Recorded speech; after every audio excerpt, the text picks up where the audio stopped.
আসসালামু আলাইকুম।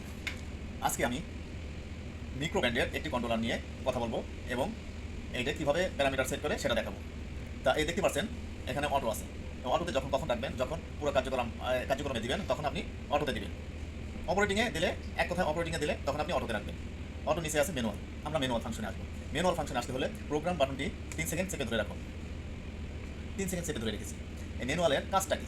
ম্যানুয়ালের কাজটা হলো আপনার এই পিএফআই প্যানেলে যতগুলো ক্যাপাসিটার আছে প্রত্যেকটা ক্যাপাসিটার আপনি একটি একটি করে চেক দিতে পারবেন আপনার ক্যাপাসিটারগুলো ড্যামেজ হয়ে গেল নাকি ভালো আছে। তাহলে আপনার এই আপ বাটনটি একবার প্রেস করবেন, অন হবে। ডাউন বাটনটি প্রেস করবেন, অফ হবে। আপনি আপ বাটনটি চাপ দিলে একটি ক্যাপাসিটার অন হবে, ডাউন বাটন চাপ দিলে বন্ধ হয়ে যাবে, আবার আপ বাটন চাপ দিলে আরেকটি ক্যাপাসিটার ধরবে। তা এইভাবে প্রত্যেকটি ম্যানুয়ালি আপনি প্রত্যেকটি ক্যাপাসিটার চেক দিতে পারবেন। আমরা যাব এখন কারেন্ট ট্রান্সফর্মার। এই প্যানেল বোর্ডে একটি কারেন্ট ট্রান্সফর্মার লাগানো আছে, সেটা হলো এরকম এরকম সেম। তা এই কারেন্ট ট্রান্সফর্মার যে কারেন্টটি শো করবে সেটা এখানে দেখাবে, ডিসপ্লেতে দেখাবে। এটার কাজ এটাই, এখানে আমাদের সেট করার তেমন কিছুই নেই। তারপর আমরা চলে যাবো হলো টিএইচডিতে যেতে হলে মোট বাটনটি প্রেস করুন, টিএইচডিতে চলে যাবো। টিএইচডিতে গেলাম। টিএসডির কাজটা হলো আপনার ইন্ডাস্ট্রিতে সর্বনিম্ন 10% লোড থাকতে হবে। 10% লোড থাকলে সেই টিএসডির মানটা এখানে শো করবে। 10%-এর নিচে যদি থাকে তাহলে এখানে মান শো করবে না। আমরা এখন চলে যাবো হলো সেট কস্থিতা। সেট কস্থিতায় যেতে হলে মোট বাটনটি একবার প্রেস করুন, সেট কস্থিতা। এই যে ল্যাম্পটা আছে এই ল্যাম্পটি যেখানে অবস্থান করবে আপনার ধরে নিতে হবে সেখানে আপনি অবস্থান করছেন। এই সেট কস্থিতা হলো আপনার পিএফআর মান কততে রাখবেন, আপনি 100-তে রাখবেন নাকি 95-এ রাখবেন নাকি 99 রাখবেন। তা ভিউয়ার্স, আমি রাখবো হলো 99 রাখতে হলে কীভাবে আপনি এটা সেট করবেন? এটা সেট করতে হলে প্রোগ্রাম বাটনটি একবার প্রেস করতে হবে।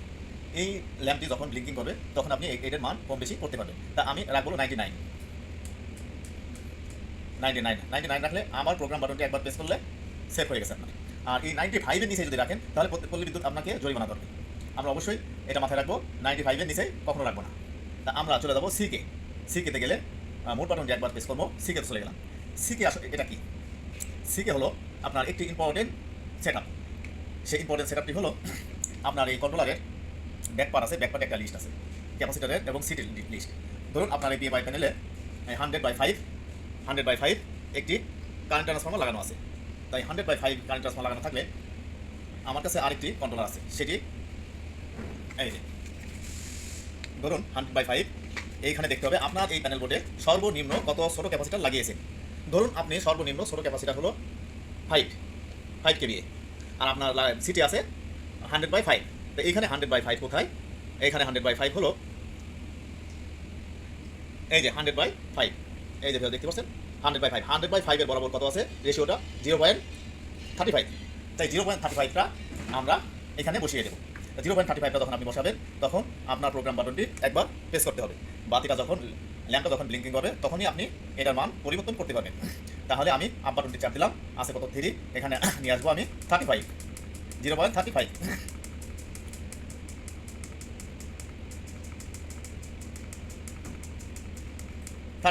35 চলে আসছে। আমি এখন প্রোগ্রাম বাটনটি প্রেস করার সঙ্গে সঙ্গে আমার এটা সেভ নিয়ে নেবে, সেভ নিয়ে নিয়েছে।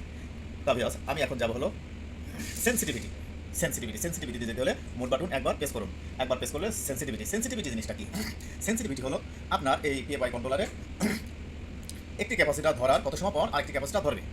ওই ধরার একটা যে গ্যাপটা, ওই গ্যাপের সেই সেকেন্ডটা এখানে দিয়ে দিতে হবে। এখানে দিয়ে আছে 45, আমার এখানে 45 দেওয়া দেবে না, অনেক বেশি, সর্বোচ্চ 45 দিয়েছে, আমার 45 দেবো না। এখানে আমি হলো দেবো 30 সেকেন্ড। একটি ক্যাপাসিটার ধরার পরে যায় 30 সেকেন্ড পর আরেকটি ক্যাপাসিটার যদি লাগে 30 সেকেন্ড পর যায় আরেকটি ক্যাপাসিটার ধরতে পারবে। তাহলে আমি এখানে প্রোগ্রাম বাটনটি একবার প্রেস করবো, ব্লিঙ্কিং যখন করছে তখনই আমি এটার মান কমানো বাড়ানো করতে পারবো। তা আমি এখানে নিয়ে আসবো 30। এখন প্রোগ্রাম বাটনটি একবার প্রেস করলাম, সেভ নিয়ে নিছে। তারপরে আমরা যাব হলো রিকন টাইমে যেতে হলে মোট বাটন একবার প্রেস করুন। রিকন টাইমটা হলো আপনার এই প্যানেল বোর্ডের সবচেয়ে বড় ক্যাপাসিটার যেটা সেটাই আপনার ডিসচার্জটা কত সেকেন্ড দিয়ে আছে সেই অনুযায়ী আপনার এইখানে সেট করতে হবে। কারণ এদিক ওদিক হলে আপনার ক্যাপাসিটারে যে চার্জটা ধরে আছে তার আগে যদি ম্যাগনেটিক কন্ট্যাক্ট ধরে বা সে যদি নিয়ে নেয় তাহলে একটা ম্যাগনেটিক কন্ট্যাক্টের ভিতরে একটা স্পার্ক হবে। সেই স্পার্কের কারণে ম্যাগনেটিক কন্ট্যাক্ট নষ্ট হবে, ক্যাপাসিটারও নষ্ট হয়ে যাবে। সেই ক্ষেত্রে আমরা এখানে ওই ডিসচার্জের যে টাইমটা দিয়ে দেবো। ধরুন আমরা 20 সেকেন্ড দেবো এখানে। তা 20 সেকেন্ড দিলে প্রোগ্রাম বাটনটি প্রেস করলাম, এখন আপ বাটন চেপে এরকম আনতে হবে। আমি এখানে 20 সেকেন্ড দিয়ে দেবো, 20 সেকেন্ড দিয়ে দিলাম, প্রোগ্রাম বাটনটি প্রেস করলাম, সেভ হয়ে গেল। তা রেটেড স্টেপটা হলো আপনার এই পিএফআই কন্ট্রোলারে সর্বনিম্ন ধরুন আমার 5 কেভি ক্যাপাসিটার লাগানো আছে। তা 5 কেভি ক্যাপাসিটার লাগানো আছে, এক নাম্বার হলো ডিফল্ট, মানে এক নাম্বারে 5 কেভি ক্যাপাসিটার লাগানো আছে। তা আমরা 5 কেভি ক্যাপাসিটার লাগিয়েছি। এখন আমরা চলে যাবো 2 নম্বরে ওই 5 কেবি ধরুন 10 কেবি লাগাইছি, তাহলে 5 কেবি এর চাইতে 10 কেবি বড়, সেই ক্ষেত্রে আমার এখানে আমার কত দিতে হবে? 2 দিতে হবে, যেহেতু ডাবল 2 দিতে হবে। তাহলে আমার প্রোগ্রাম বাটনটি প্রেস করলাম, এখানে আমি 2 দিলাম, 2 দিয়ে প্রোগ্রাম বাটনটি প্রেস করলাম, সেভ হয়ে গেল। ধরুন আমি 3 নম্বরে যাব, 3 নম্বরে লাগানো আছে ধরুন 20, তাহলে 5 এক নম্বরে যেহেতু 5 কেবি আছে আর 3 নম্বরে আছে 20 কেবি, তাহলে কত গুণ আছে এখানে? এক নম্বরে যদি 5 থাকে তাহলে আমার 3 নম্বরে আছে 20, তাহলে এখানে 4 গুণ আছে, তাহলে আমি এখানে বসাবো 4 গুণ, মানে 4 বসাবো এখানে। তো 4 বসাতে হলে প্রোগ্রাম বাটনটি প্রেস করবেন, এখানে 4 দিতে হবে, সেভ করে দিলাম। তা ভিউয়ার্স, এইভাবে 12টা স্টেপ এইভাবে আপনার সেট করতে হবে, হিসাব করে করি। সুইচিং প্রোগ্রামে যাবো, মোট বাটনটা একবার প্রেস করবো। সুইচিং প্রোগ্রাম হলো ভিউয়ার্স, আমরা এখানে যেহেতু ইয়াতে রাখবো, তো অটোতে রেখে দেবো, আমরা অটোতে রাখবো, এটা আমরা অটোতে এখানে সেট করে দিলাম, অটোতে থাকবে। আমরা এখন যাবো হলো টিএইচডি লিমিটটা কি? টিএইচডি লিমিটটা হলো আপনার এই প্যানেল বোর্ডটা কত টিএইচডি মানে দূরত্বে আছে। ধরুন এখানে 60 দিয়ে আছে, এখানে 60 এর যদি ওদিকে যায়, টিএইচডি যদি 60 এর বেশি হয়ে যায়, সেই ক্ষেত্রে আপনার এই কন্ট্রোলারটির যে প্রসেসিংটা, যে কার্যকরটা, সেটা অ্যালার্ম দিয়ে বন্ধ করে দেবে। এই 60 এর যদি ওদিকে যায়, আপনি এটা বন্ধ করে দিয়ে রাখতে পারেন, আবার 50 দিতে পারেন, 40 দিতে পারেন। ধরুন আপনি 50 দিবেন, ধরুন আমি 50 দেবো। 50 দিতে হলে প্রোগ্রাম বাটনটি প্রেস করবেন, আমি এটা 50 নিয়ে আসবো, 50 সেট করে দিয়েছি। আর অ্যালার্মের এখানে আপনার কোনো ধরনের কোনো যদি সমস্যা থাকে, এখানে অ্যালার্ম দিয়ে বন্ধ করে দেবে। তাহলে আপনার ফেস কম পাইছে, আপনার ক্যাপাসিটার বড় ধরনের কোনো সমস্যা আছে, কন্ট্রোলারের কোনো সমস্যা আছে, সেখানে ওই অ্যালার্ম দিয়ে এই পুরো সিস্টেমটাকে বন্ধ করে দেবে।